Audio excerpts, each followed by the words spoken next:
The most awaited session of Parliament, which is the first session of 18th Lok Sabha, is here. And today we can see that along with the Prime Minister Narendra Modi, various members of Parliament are taking oath currently in the Parliament.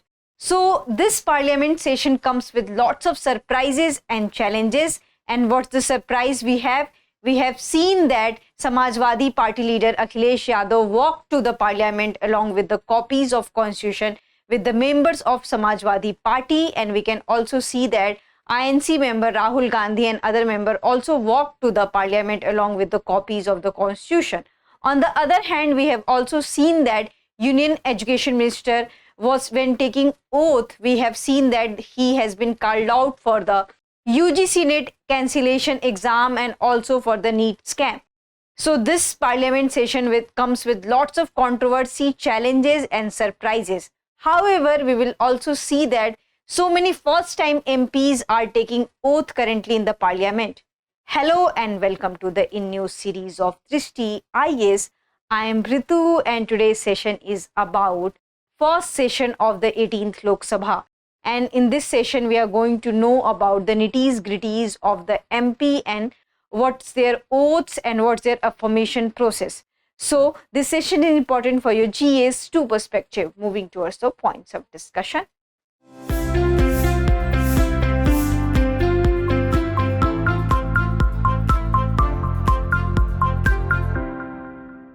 First of all, we are going to discuss the news. Then we are going to discuss when does the term of an MP begin. Then we are going to discuss the significance of oath and affirmation. I am also going to tell you the difference between the oath and affirmation. What is the parliamentary oath? Then we are going to discuss that how this particular oath has evolved throughout the years. And then we are going to discuss that how do MPs take the oath? And also, which is a very pertinent question, that can MPs in jail take the oath? After that, we are going to discuss practice question for prelims. Before that, you have to like, share and subscribe to the Drishti IAS channel. So, moving towards the news part. So, in the beginning of today, in the morning, we have seen that Prime Minister was there in the Parliament, and we have also seen the President of India, Droupadi Murmu, was also in the Parliament. And Droupadi Murmu has appointed the Protem Speaker, and here we will discuss the controversy related to the Protem Speaker, that why Protem Speaker in news this time, why we don't have a normal speaker, and why there is a Protem Speaker, and why the opposition leaders are asking on or calling out to the ruling political party on the Protem Speaker. So who is the Protem Speaker for now? So Bhartruhari Mahtab has taken the oath as a Protem Speaker, and he will administer the oath of other members of Parliament also. So the opposition leaders, they had suggested a name, 𝐾 𝐄, and 𝐾 𝐄 is the 8th-time parliamentary member, and he was the 8th-time MP from the Lok Sabha. On the other hand, Bhartruhari Mahtab is the 7th-time MP from the Lok Sabha. So they are the senior most members of the Lok Sabha. So that's why the Congress has said that 𝐾 𝐄 should be the Protem Speaker. It is just matter of 2-3 days. In 2-3 days, we'll have a new speaker. But Protem Speaker should be appointed by the as a 𝐾 𝐄. Why? Because he is more senior to Bhartruhari Mahtab, and also he belongs to a marginalized background. So in order to show the representation from the marginal community, it's very important to appoint 𝐾 𝐄 as Protem Speaker. However, right now we have Bhartruhari Mahtab as a Protem Speaker, and he is administering the oaths and affirmation of other MPs in the Parliament. So this is the news, and under which section and under which article there is a term used called the Protem Speaker. So the President has entrusted him with the duties of the Speaker Protem under Article 95(1) of the Indian Constitution till the election of the new Speaker is not held. So this is the role of Protem Speaker. And now we come to the next one, which is about when does the term of an MP begin. So usually what we have seen, then on 4th June there was a counting process going on, and the election ECI notification came on the 6th June. And till that time the MP had started their election term. So till 6th June to another 6 June, they will have this kind of time period. So it means that today is the 24th of June. So their time period is already going on. But when they have to participate in the parliamentary proceedings or vote in various parliamentary proceedings, for that they need to take oath and affirmation. So that's why it's very important to take the oath and affirmation. But when we talk about from where and from when their term has been started, so after the notification by Election Commission of India, their term has been started. So their current term is still going on, and this can be also used in when there was a anti-defection law, when there was application of the disqualification of any MP, or if any MP changes his or her party. So this is the when does the term of an MP begin? So it already began, and section 73 of the Representation of People Act says about this thing that after receiving the notification from the ECI, their term started, and if they had to participate in parliamentary proceeding, it's very important to take the oath. Now we come to the another one. Another one is about significance of oath. So why significance of oath is important? Because the term has been already started from the 6th June. Then why they need to take oath and affirmation? Because without oath and affirmation, they cannot take part in parliamentary proceeding. And if they are taking part in parliamentary proceedings, they will be also punished. So what Article 99 of the Indian Constitution says that to debate and vote in Lok Sabha or to participate in House proceeding, MP has to take her seat in the House by making and subscribing to an oath or affirmation prescribed in the Constitution of India, Article 99. And the Constitution also specifies a financial penalty if they don't take oath or affirmation. And what would be the financial penalty? So it is of the ₹500. If a person participates or votes in a House proceeding without taking an oath. So in Article 104 of the Indian Constitution, there is a provision for the financial penalty if a person participates in a House without taking oath or affirmation. So these two articles are very much important for your examination. Now we come to the another one.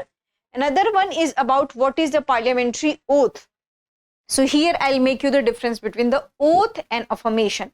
So many member of parliament takes the oath and many other takes the affirmation. So what is the basic difference between oath and affirmation? So oath has the mention and reference of the God or in the name of the God. On the other hand, affirmation has nothing like that. So they take any kind of place in the name of Constitution, but not reference to the God.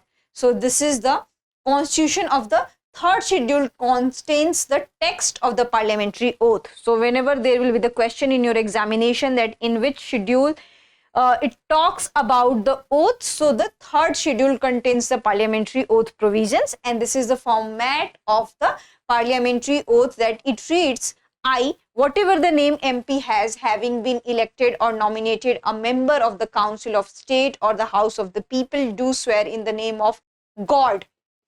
Here God, that's why it is oath. Solemnly affirm that I will bear true faith and allegiance to the Constitution of India. This is very important term. As law establishes that I will uphold the sovereignty and integrity of India, and that I will faithfully discharge the duty upon which I am about to enter. So this is the oath by which has been mentioned in the third schedule of the Indian Constitution. Here there are two, three words which we have to take. One is the mention of the God. So in the name of God, so that's why it is called as oath. On the other hand, there is a mention of the Constitution of India. So the Constitution of India is must here. And now we have this uphold the sovereignty and integrity of India. This was added later. We'll discuss about it also. Now we come to the another one. Another one is about how has the oath evolved over the years. So when the Constitution was in the evaluation process, and as you already know that Dr. B.R. Ambedkar was the chairperson of the drafting committee. So when he drafted this particular Constitution, so he has not mentioned or any kind of reference to the God. And the draft commission Constitution prepared by the drafting committee chaired by the Dr. B.R. Ambedkar did not invoke God in any oaths. So this was the mandate of Dr. B.R. Ambedkar. However, we have two other members, K.T. Shah and Mahavir Tyagi, who emphasize that there should be mention of the God in that. And K.T. Shah has said that when he was reading this particular oath, then he was missing anything, and he was missing the reference of the God.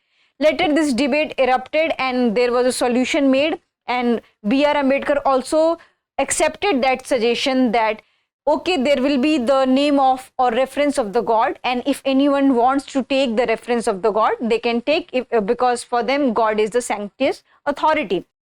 On the other hand, Mahavir Tyagi also said that for the agnostic people and for those people who don't want to take or reference of the God, they can take whatever they like, or in the name of the Constitution of India, they can take affirmation. So the oath which has a reference of God, and affirmation has not such kind of the references. Later, what happened that what was the last change we have in the oath?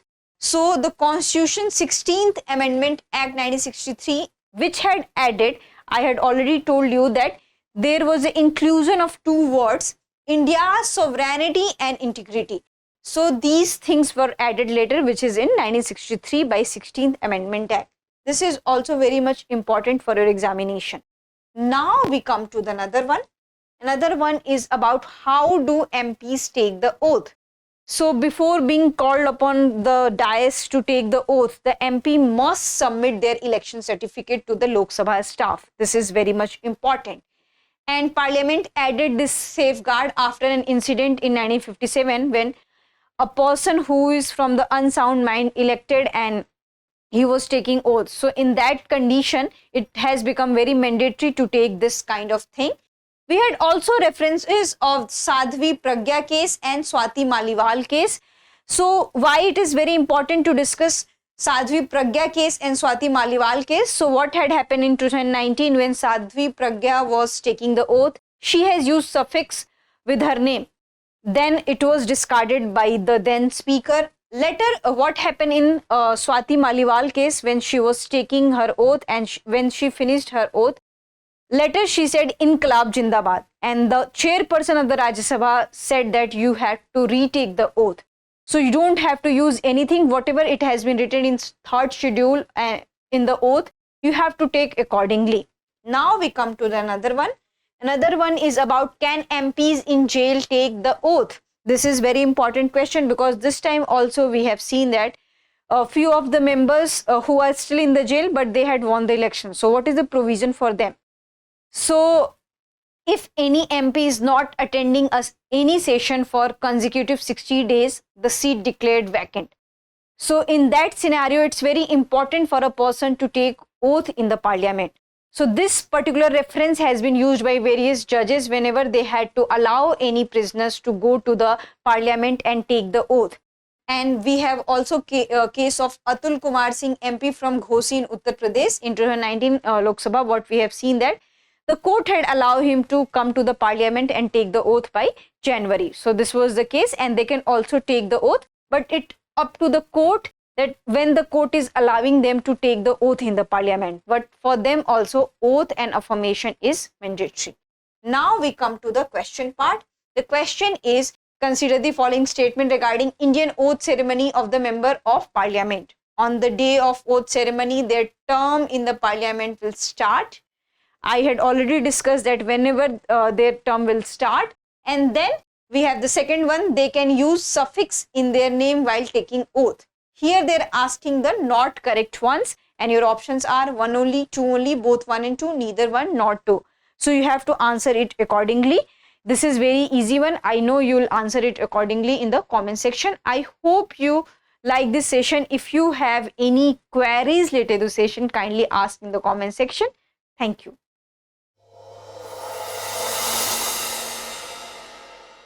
For more informative content, like, share and subscribe, and do not forget to press the bell icon to get the notifications.